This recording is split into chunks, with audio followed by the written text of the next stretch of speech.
Hi and welcome to विद्यार्थी। आज हमारी नेशनल इनकम सीरीज का डे 12 है एंड आज की क्लास में हम डिस्कस करने वाले हैं full fleshed value added method. तो चलिए स्टार्ट करते हैं। वैल्यू एडेड मेथड को समझने के लिए हम अज्यूम करेंगे एक इकोनॉमी जिसमें 5 टाइप्स की इंडस्ट्रीज हैं। इंडस्ट्री नंबर 1 जो कि मोबाइल बनाती है, इंडस्ट्री नंबर 2 जो कि नोटबुक्स बनाती है, थर्ड इंडस्ट्री बेकरी है, fourth industry transport services provide करती है and fifth and the last industry coaching services की है। अब हम इसको समझने के लिए, वैल्यू एडेड मेथड को समझने के लिए इस इकोनॉमी को थोड़ा सा जूम इन करते हैं एंड सिर्फ एक इंडस्ट्री के बारे में पढ़ते हैं। उसके बाद हम बाकी सारी इंडस्ट्री को इंक्लूड करके देखेंगे कि क्या होता है। तो चलिए सबसे पहले हम एक इंडस्ट्री को जूम करके देखते हैं एंड देखते हैं नोटबुक्स इंडस्ट्री में क्या हो रहा है। तो चलिए देखते हैं नोटबुक्स इंडस्ट्री में क्या हो रहा है। नोटबुक्स इंडस्ट्री में एक प्रोसेस फॉलो होता है जिस प्रोसेस से वुड ट्रांसफॉर्म हो जाता है नोटबुक में।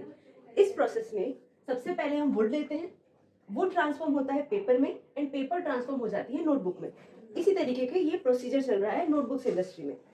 तो हमने वुड खरीदी 500 रुपीज की और जब इस वुड का पेपर बन गया तो उस पेपर की वैल्यू हो गई हमारी 700। और जब हमने इस पेपर की नोटबुक बना दी तो उस नोटबुक की वैल्यू हो गई 1000 रुपीज। अब आप मुझे बताइए कि इसमें से हम कौन सी वैल्यू को इस नोटबुक की मार्केट प्राइस मानेंगे, मतलब इस नोटबुक को हम मार्केट में कितने प्राइस का बेचेंगे। सोच के बताइए, हमने लास्ट वीडियो में अच्छे से डिस्कस किया था। तो चलिए मैं आपको ऑप्शंस देती हूँ। क्या हम इस 1000 रुपीज को इंक्लूड करेंगे या फिर हम 1000 को प्लस 700 को प्लस 500 को इंक्लूड करेंगे। तो इसका करेक्ट आंसर है हम 1000 को इंक्लूड करेंगे, बिकॉज ये 1000 के अंदर ऑलरेडी पेपर की वैल्यू एंड वुड की वैल्यू इंक्लूडेड है। अब इसके मार्केट प्राइस को निकालने का एक और मेथड था हमारे पास जिससे हम डबल काउंटिंग को प्रॉब्लम को अवॉइड कर सकते थे। वो कौन सा मेथड था? Value added method. Value added method में हम हर स्टेप पर, एक प्रोडक्शन प्रोसेस के हर स्टेप पर कितनी वैल्यू ऐड हो रही है उसको लेंगे एंड उसको ऐड कर देंगे। तो चलिए अब हम वो करके देखते हैं। जब ये वुड पेपर में ट्रांसफॉर्म हुआ तो इसमें कितनी वैल्यू ऐड हो गई? पहले 500 का था, अब 700 का बन गया, तो इसमें कितनी वैल्यू ऐड हो गई? 200। अब ये पेपर जब नोटबुक में ट्रांसफॉर्म हुआ तो इसमें कितनी वैल्यू ऐड हुई? 700 का पेपर था, नोटबुक बनके 1000 रुपीज का हो गया, तो फिर इसमें कितनी वैल्यू ऐड हुई? 300। तो चलिए अब देखते हैं वैल्यू एडेड मेथड से इस नोटबुक की मार्केट वैल्यू कितनी आती है। 500 जो कि है इनपुट की वैल्यू, प्लस 200 जो कि वैल्यू एडेड एट स्टेज 1 है एंड 300 जो कि वैल्यू एडेड एट स्टेज 2 है। देखिए इससे भी इसका आंसर आ रहा है 1000। तो ये 1000 रुपीज हमारे पास क्या हो गए? ये 1000 रुपीज हमारे पास वो पैसे हो गए जो ये नोटबुक्स इंडस्ट्री पूरी इकोनॉमी को कमा के देगी। ठीक है, इसे हम वैल्यू ऑफ फाइनल गुड भी कहते हैं, मतलब कि ये फाइनल वैल्यू है नोटबुक। ठीक है, अब ये तो हो गई नोटबुक्स इंडस्ट्री की बात। ऐसे ही हमारी 5 इंडस्ट्री थी, उन सब की अगर हम फाइनल वैल्यू निकाल लें कि वो कितना कितना प्रोडक्ट बेचेंगी और उन्हें कितनी कितनी वैल्यू मिलेगी एक साल में, तो फिर हमारे पास आ जाती है market value of all goods and services that is produced in an economy with in a period of 1 year. इस इकोनॉमी में, इस पूरी इकोनॉमी में जितनी भी गुड्स एंड सर्विसेज हैं उसकी मार्केट वैल्यू हमारे पास आ जाती है, वो भी एक साल के पीरियड में। इसी वैल्यू को हम कहते हैं जीडीपीएमपी। हमारे पास सारी इंडस्ट्रीज, जो भी इस इकोनॉमी में इंडस्ट्रीज हमने स्टार्टिंग में देखी थी, हमने उन सब के वैल्यू ऑफ आउटपुट निकाल लिए।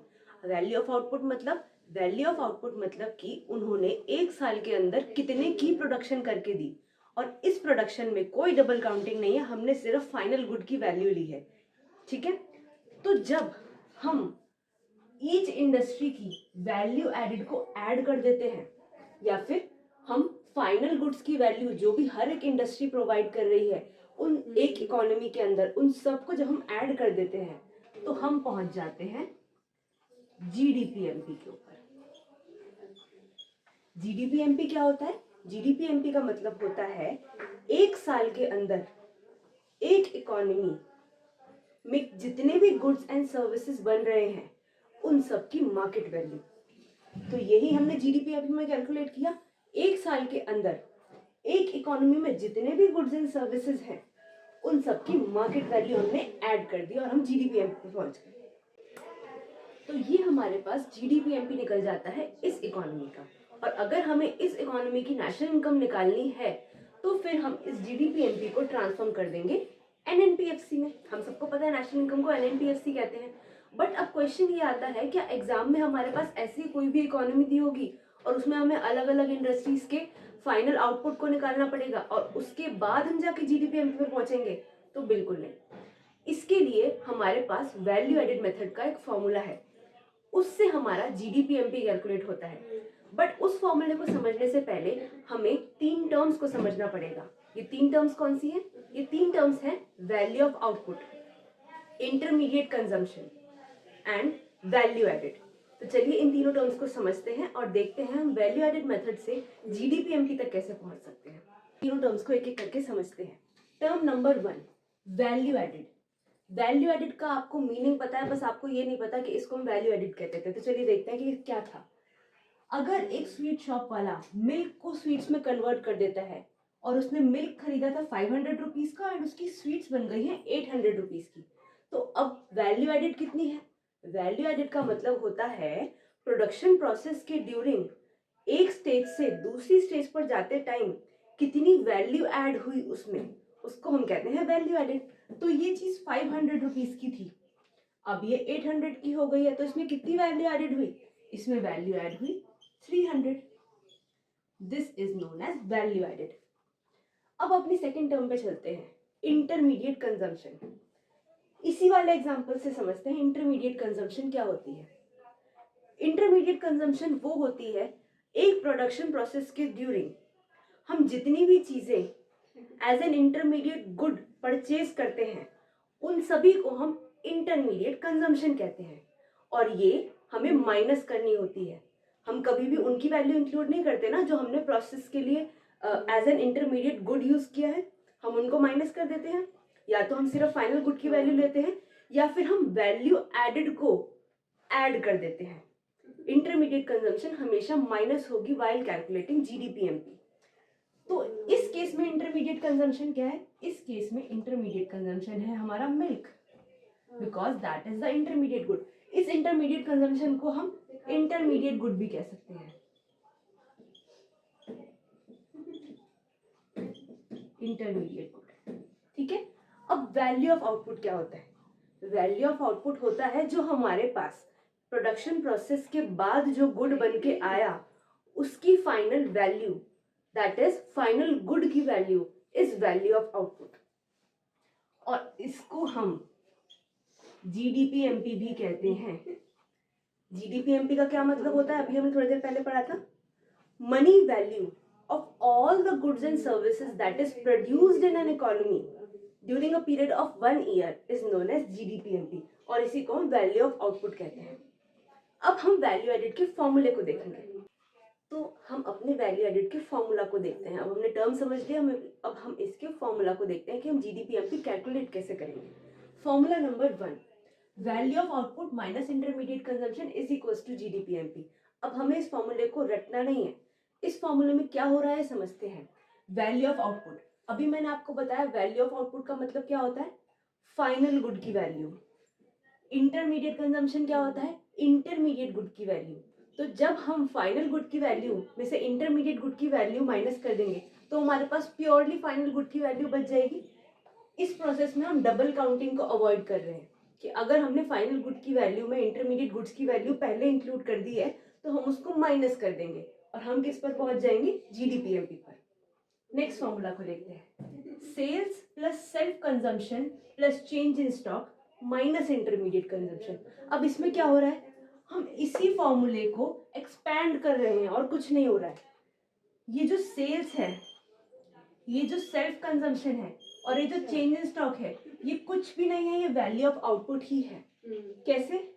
सेल्स, हमने कितने वैल्यू का गुड बेचा, प्लस सेल्फ कंजम्पशन। कभी कभार ये होता है, आपने सुना है कि फार्मर ने 1000 हम एक एस्टिमेटेड फिगर ले लेते हैं कि 1000 रुपीज का उसने वीट जनरेट किया, वीट उगाया, उसमें से कुछ वो अपनी फैमिली के लिए रखता है एंड कुछ वो बेच देता है।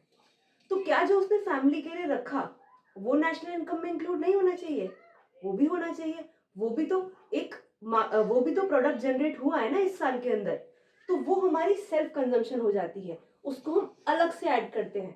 Sales plus self consumption plus change in stock. जितना भी हमारा स्टॉक है इस साल हमने जितना उसमें ऐड किया है, वो वैल्यू जो हमने ऐड की है जिससे हमारा स्टॉक बढ़ा है, उसको भी हम ऐड करेंगे while कैलकुलेटिंग जीडीपीएमपी। और ये तीनों चीज मिलके हमारा वैल्यू ऑफ आउटपुट बना देती है।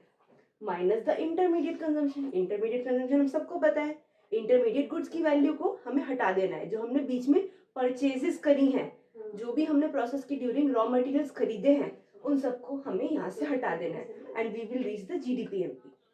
अब हम जीडीपीएमपी तक पहुंच चुके हैं, बट क्या हमें सिर्फ जीडीपीएमपी तक पहुंचना था?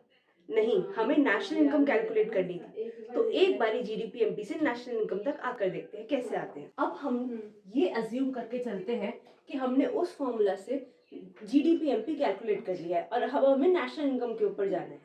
तो जीडीपीएमपी से नेशनल इनकम के ऊपर जाने का मतलब किसके ऊपर जाना है? हमें एनएनपीएफसी निकालना है। एनएनपीएफसी,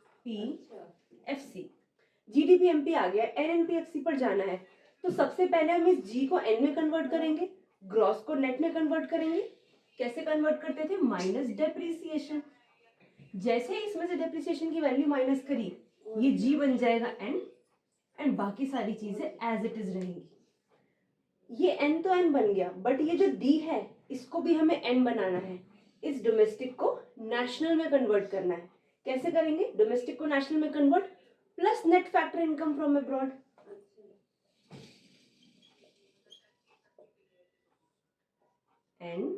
एनएनपीएमपी। अब ये एमपी है एंड ये एफसी है। एमपी को एफसी में कैसे कन्वर्ट करते थे? मार्केट प्राइस को फैक्टर कॉस्ट में कैसे करते थे? Minus net indirect taxes.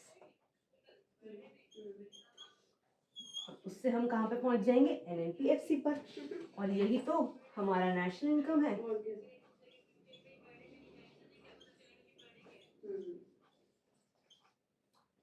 So that is it for today. I hope आपको आज की वीडियो अच्छे से समझ आई होगी। नेक्स्ट वीडियो में, दैट इज डे 13 में, हम वैल्यू एडिड मेथड के कुछ प्रिकॉशंस पढ़ेंगे। तब तक आप प्रैक्टिस कीजिए। कुछ डाउट्स आते हैं तो आप कमेंट में बताइए। Till then take care, bye bye.